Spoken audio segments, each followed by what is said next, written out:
This week, I found 3 film projects actively looking for a composer that haven't hired anyone yet, using AI. No cold email lists, no scrolling Instagram for hours, just a specific workflow that I'm going to show you today. And that's just one of 3 ways that I'm actually leveraging AI in my studio right now to change the way that I work, not replace how I work, but actively changing it. Let's get into it.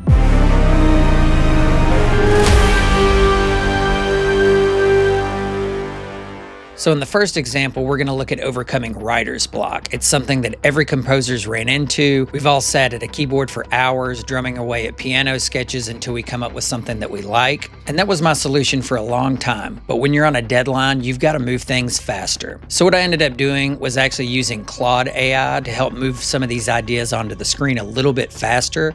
Let me show you what I did here. So let's say I'm writing a horror cue and I'm stuck on the harmonic direction, and maybe the color palette of the instrumentation I want to use. Let's say I'm going for something like a Clive Barker 80s inspired style theme. Now, I know this genre of horror very well because I grew up on this.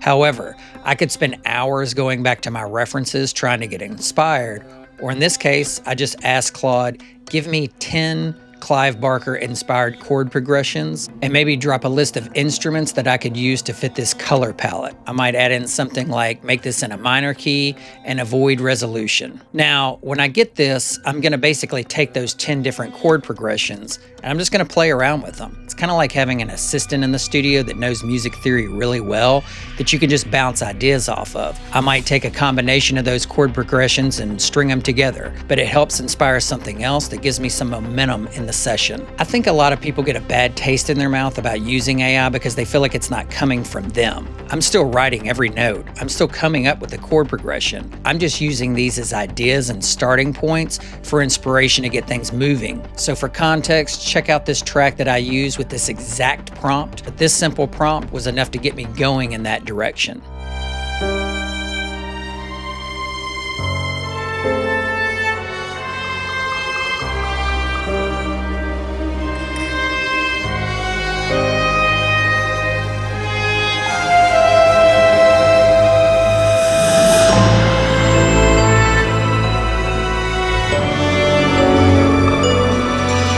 This just really gives me options. I'm not using these outputs verbatim, but one of these movements or chord progressions might spark something that I would not have come up with on my own. It's kind of like having a friend sitting in the studio and you look over and they go, hey, why don't you try this E flat minor chord here? AI is not writing your music here, it's just getting you unstuck so that you can move forward in the composition. Workflow number 2. This one's specifically about landing gigs, making your pitch feel personal instead of generic. So here's the problem with most composer outreach is that directors can tell when you're sending a very similar blanketed email to a bunch of different directors. There's just something about it that screams that you've also sent the same email to about 50 different people. So here's what I do. I have Claude run a little research on the director, make me a set of case study notes based upon the director's history. Then I go out and actually watch as many of those films as I can that I have access to on the web. Then I'll have Claude analyze the director's visual and emotional tone of their work. Every director has a style, so having an AI go out and scan and pull out the details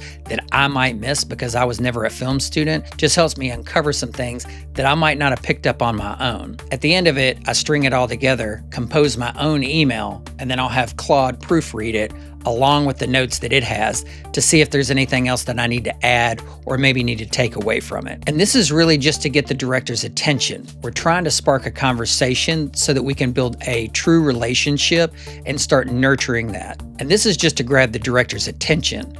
The first or second email, I'm just trying to get them to open it and read the first few lines. From there, we start nurturing the relationship, and that's where the human part comes in. So with an analysis like this, I can have within minutes a breakdown of their emotional style and the style of music that they've had in their previous films. So now when I reach out, I'm saying something specific about their work and it is genuine. These are things that I actually found that I liked, but we were able to string it all together in an eye-catching way that grabs the director's attention and doesn't just have them click away. This is just leveraging technology to get your foot in the door. All right, number 3. This is the one I teased at the top and the one that I'm most excited about. The hardest part about building a career as a film composer isn't actually writing the music, it's finding the right films at the right time and before somebody else gets there. The window is very small on these films, and a director in post-production that doesn't have a composer is a warm lead. 2 months later, that window is closed. So one bit of disclosure here, you do need to make sure that you research AI and understand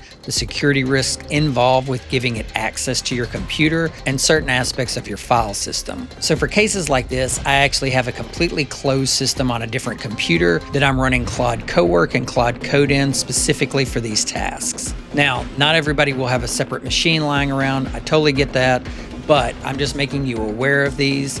If you're going to run it on your main system, please make sure that you're reading up on this so that you understand the power of this fully. So in this case, I'm either opening Claude Cowork or I'm giving it full browser access. So I give it access to Chrome. It has to have access to the internet to perform this task, and I give it a specific prompt like this. Search Indiegogo and GoFundMe for film projects currently in pre-production or post-production. I'm looking for independent films with budgets between $10,000 and $25,000 that haven't listed a composer. Return the project name, director, current funding status, and a link. Then output these results to my Notion database titled Claude Director Search. So what I've done here is I've built an automation that runs every day at 7 a.m. It looks every day across these crowdfunding sites for films that meet that criteria. I can even specify a specific genre if I'm looking for, let's just say, thriller or romance, and it will look for those specific results. You can adjust the dollar amount of these films to hit something that's close within your wheelhouse. That way you're not over or under pitching to films that you might not be qualified yet to do. I've also set up a connection between Claude and Notion so that it has access to this database and it leads all of these into this Notion database every day.